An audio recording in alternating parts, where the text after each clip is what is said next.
Sa nakaraang episode ng ating serye,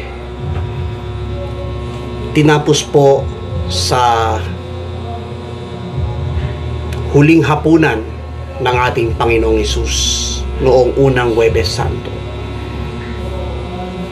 At ngayong Biyernes Santo,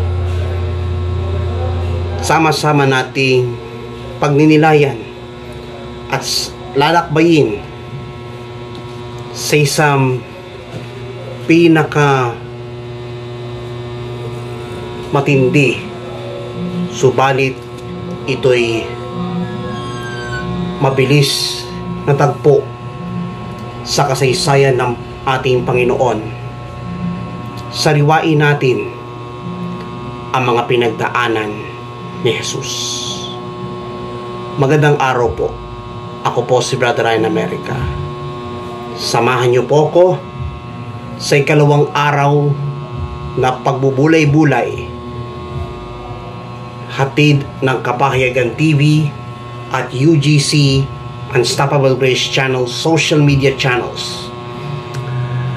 Reflections on Easter Triduum.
Sasamantalahin na natin ang paglalakbay na ito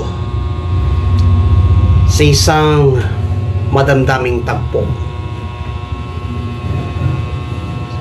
Pagkatapos ng hapunan, dito natin masasaksihan ang isang gabing puno ng dalamhati at bighati na nadarama ni Jesus. Iyon ay ang panalangin sa isang halamanan sa Getsemani. Alam nyo, makaraan ng ilang oras ng pagbabantay at pananalangin, halos ilang ulit pabalik-balik ng Panginoong Jesus na dinadatnang natutulog ang mga alagad ni Jesus.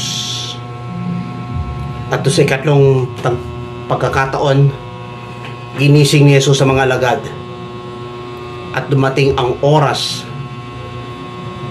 na kahintik-hintik o kahindik-hindik sa buhay ni Jesus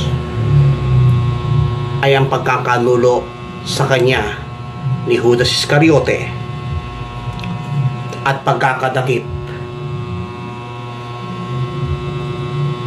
sa Panginoong Jesus, kung saan dinala sa bahay ng mga saserdote at mga iskriba, kung saan nandoon at pinangunahan ni Anas at Caiphas, ang pinakapunong saserdote, at paulit-ulit na tinatanong kay Jesus tungkol sa mga kababalaghang ginawa niya. Tinatanong kung si Jesus ba ang anak ng Diyos. Ang tanging sagot, kayo na nagsasabing ako nga, at makikita ninyo na ang anak ng tao ay uupo sa kanan ng makapangyarihang Diyos. Dito natin masasariwa ang tagpo kung saan halos di kinaya ni Jesus ang mga bugbog, sampal, suntok paglulurhan, halos hablutin ng balbas, at halos bugbugin ang Panginoong Hesus.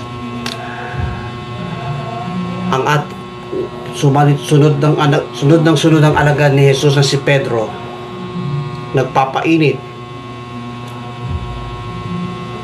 At doon sa lugar na yon, may mga nakakita sa kanya, sinasabing, hindi ba't isa ka sa mga alagad ni Jesus? Dininay pa ni Pedro. Sa ikalawang pagkakataon, tanong ulit. Ang sagot ni Pedro, hindi.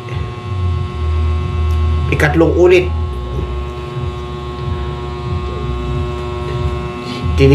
tinatanong muli, hindi ba ikaw isang Galileo? Alam kong kasama mo si Jesus. Ang sagot ni Pedro, sumpaman, hindi ko nakikilala ang Panginoon. At dahil sa ikatlong sagot ni Pedro sa mga nagtatanong sa kanya, biglang tumilawak ang manok. At dahil sa tilawak ng manok, nagsisi na si Simon Pedro. Kinaumagahan ng unang Biyernes Santo, dinala si Jesus sa palasyo ni Poncio Pilato at doon iniharap at pinaratangan si Jesus. Kaya tinanong siya ni Pilato, ikaw bang hari ng mga Hudyo? Ang sagot ni Jesus, kayo na ang nagsasabi. Tanong ng tanong at paratang ng paratang laban kay Jesus ang mga tao. At doon dinala pa kay Haring Herodes doon sa Galilea, kung saan nakatira ang Panginoong Jesus. At doon tanong ng tanong sa kanya ni King Herod, subalit ni kaputok man hindi sumagot. At pinabalik kay Pilato si Jesus. Pinapipili kung sino ang palalayain at kung sino ang papako sa krus. Bago yon, dinala si Jesus sa isang plataforma doon sa dako kung saan hinubaran ng damit si Jesus, dinali ang kamay sa haliging bato at doon sinimulang hampasin ang Panginoong Yesus. Halos dumugo ang kanyang katawan na umabot ng 39 na hampas na siyang natamo ng sugat dulot ng paghampas ng mga sundalong Romano. At pagkatapos sinuoton siya ng balabal na purpura, pinutungan siya ng koronang tinik, inilagay ang tambo sa kanyang kamay, nilibak siyang niluhod-luhuran at binati ng mabuhay ang hari ng mga Hudyo. Sabay lurhan, kinuha ang tambo at hinampas. Pagkatapos binalik kay Poncio Pilato si Jesus. Na makita ni Pilato ang ganong kalagayan ni Jesus, ang sabi ni Poncio Pilato, Ecce homo. Siya ba ang taong iyon? Tinanong si Pilato. Tinanong ni Pilato si Jesus, taga saan ka ba? Ayaw mo bang makipag-usap? Hindi mo ba alam na may kapangyarihan ako magpalaya o ang ipako ka sa krus? Ang sagot ni Jesus, kaya mo nagawa ito sapagkat ito'y pinagkaloob sa iyo ng Diyos, ang kapangyarihan yan. Ganun pa man, mas mabigat na kasalanan ang nagdala sa akin dito. At dahil dyan, lumabas si Pilato at dinala at inilabas si Jesus sa parting kanan, at sa parting kaliwa ay ang isang bilanggong nagngangalang Barabas, isang mamamatay tao. At pinatatanong, sino sa kanila ang ibig kong palayain? Si Barabas na isang mamamatay tao, o si Jesus na tinatawag na Kristo? Ang sagot ng lahat ay si Barabas. Tinanong ulit sa kanila ni Pilato, ano naman ang gagawin ko kay Jesus na tinatawag na hari ng mga Hudyo? Sigaw ng lahat, ipako siya sa krus.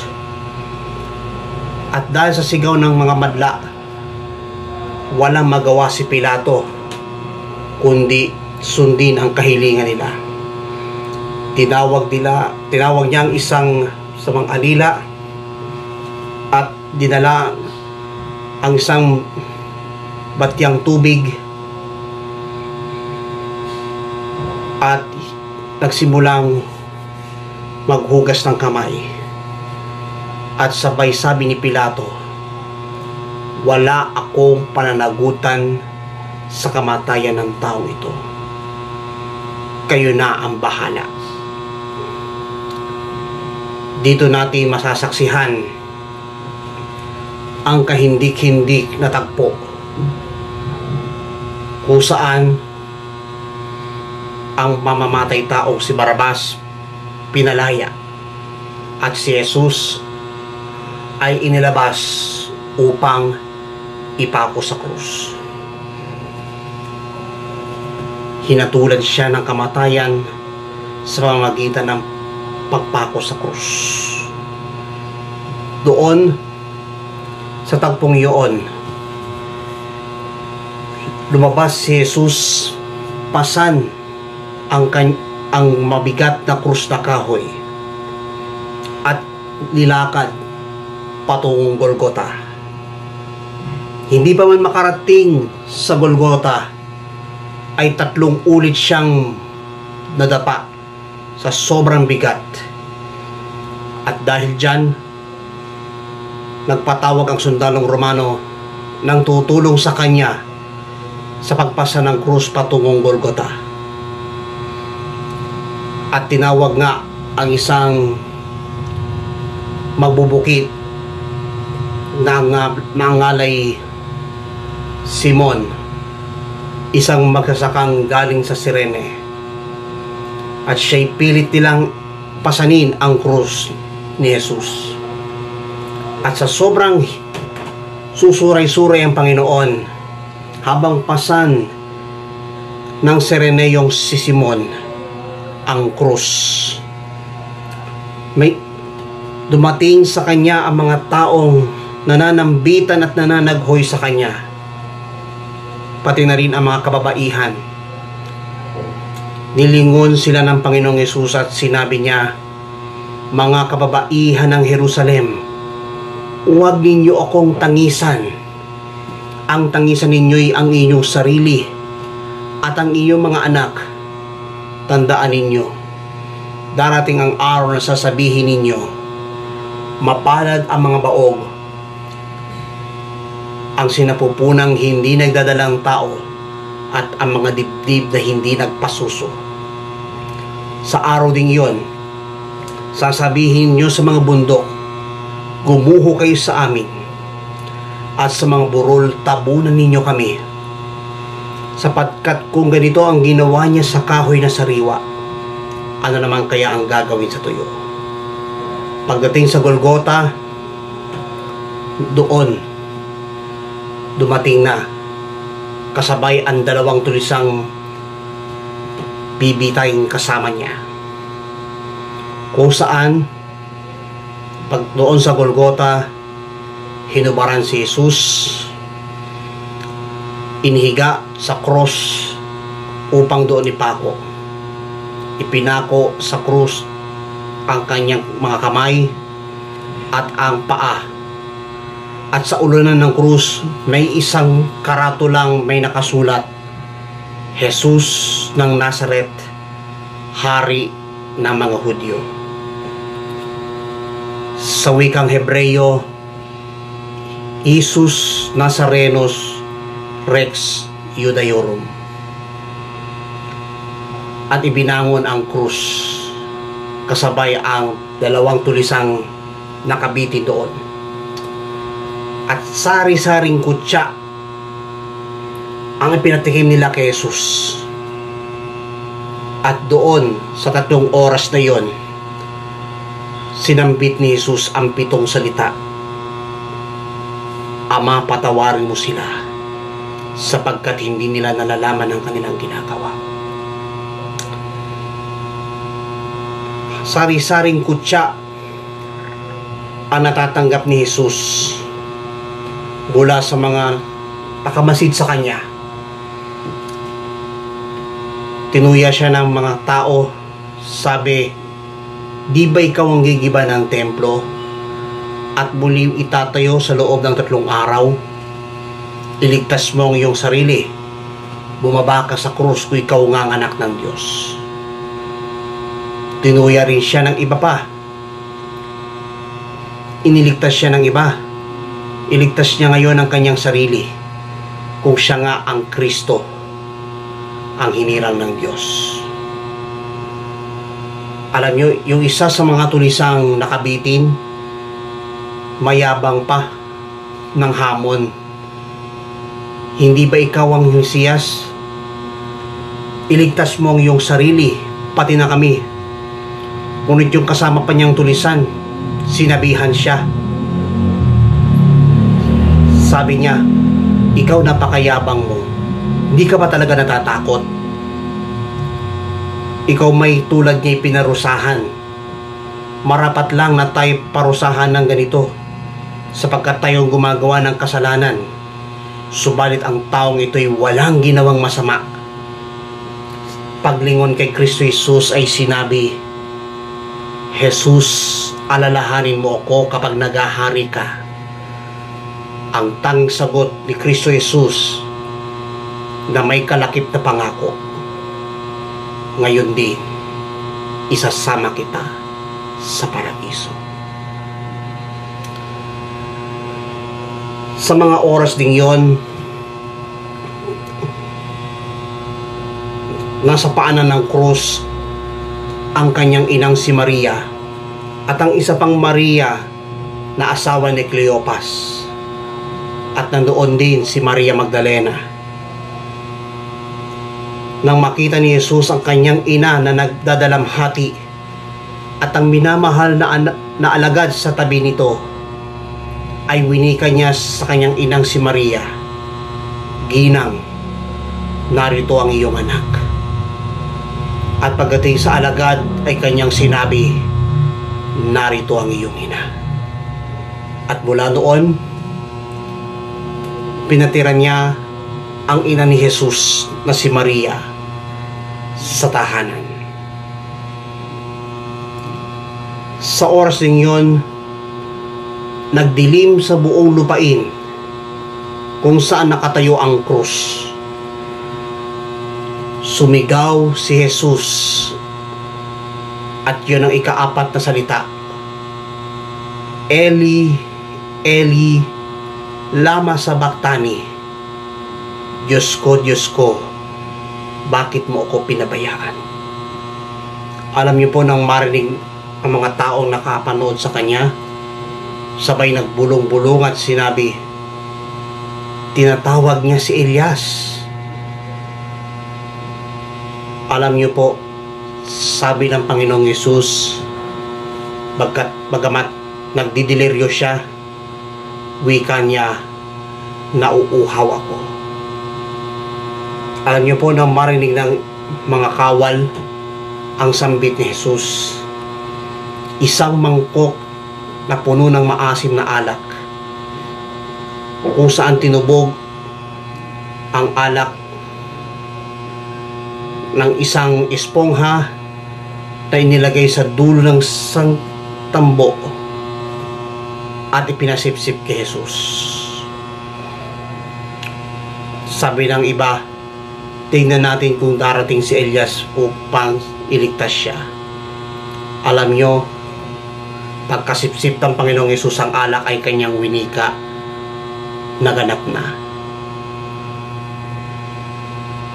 Sumigaw ng malakas ang ating Panginoong Hesus. Halos parang kampante ang Panginoon habang siya'y nakabitin sa krus. Ama, sa mga kamay mo'y ipinagtatagubilin ko ang aking espiritu. At pagkasabi nito, nalagot ang kanyang hininga.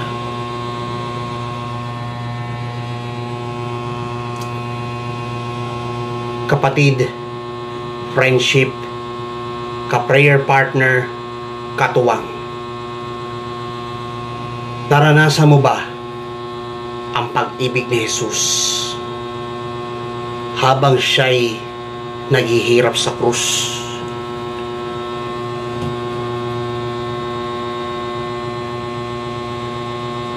Halos hindi matiis ang Panginoong Hesus sa kanyang sakripisyo sa krus. At doon, mararanasan natin ang kanyang pait. Mararanasan din ang kanyang tunay na pagmamahal. At maranasan din ang kanyang walang maliw na pagmamahal sa atin ng Panginoon.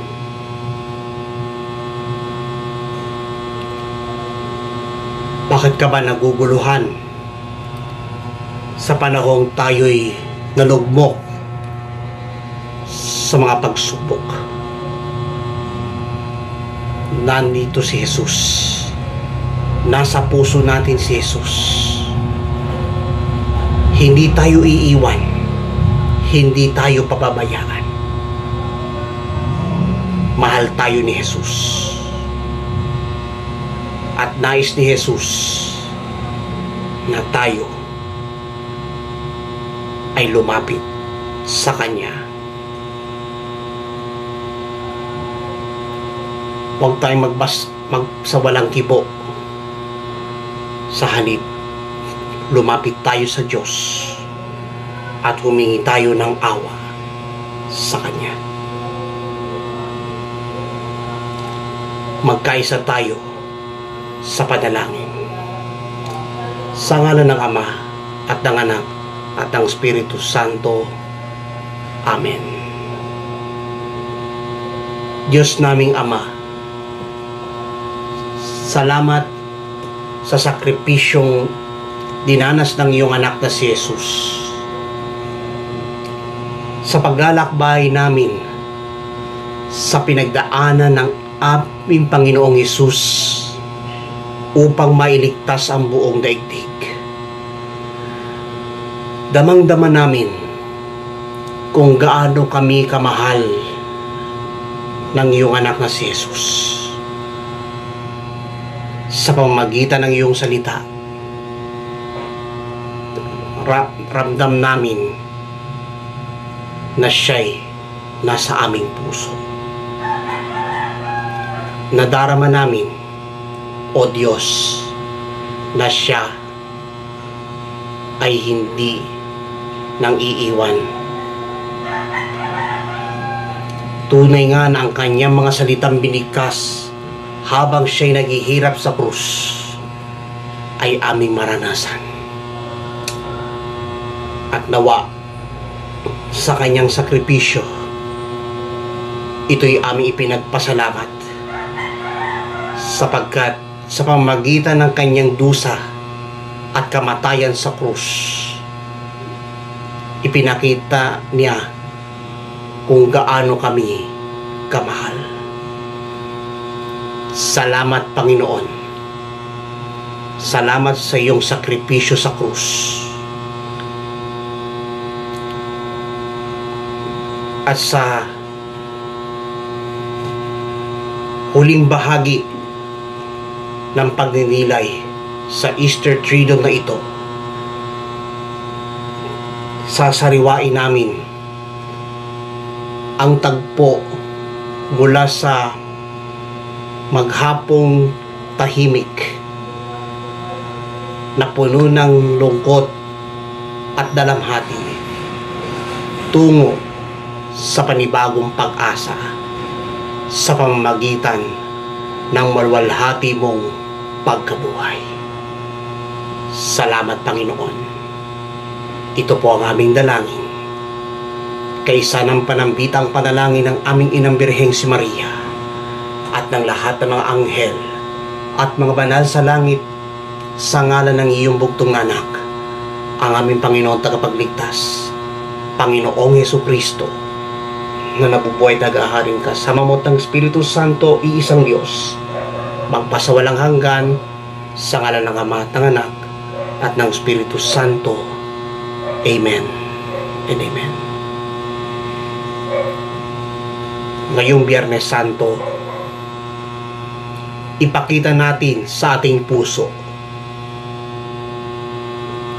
na kaya naghihirap si Kristo sa krus sapagkat mahal niya tayo. Maraming salamat po mga katuwang at mga ka-UGC sa inyong walang sawang pagtangkilik sa ikalawang araw ng pagtatanghal na ito. Samahan niyo po ko sa ikatlo't huling pagtatanghal ng ating pagninilay tungkol sa Easter Triduum ng ating Panginoong Yesus.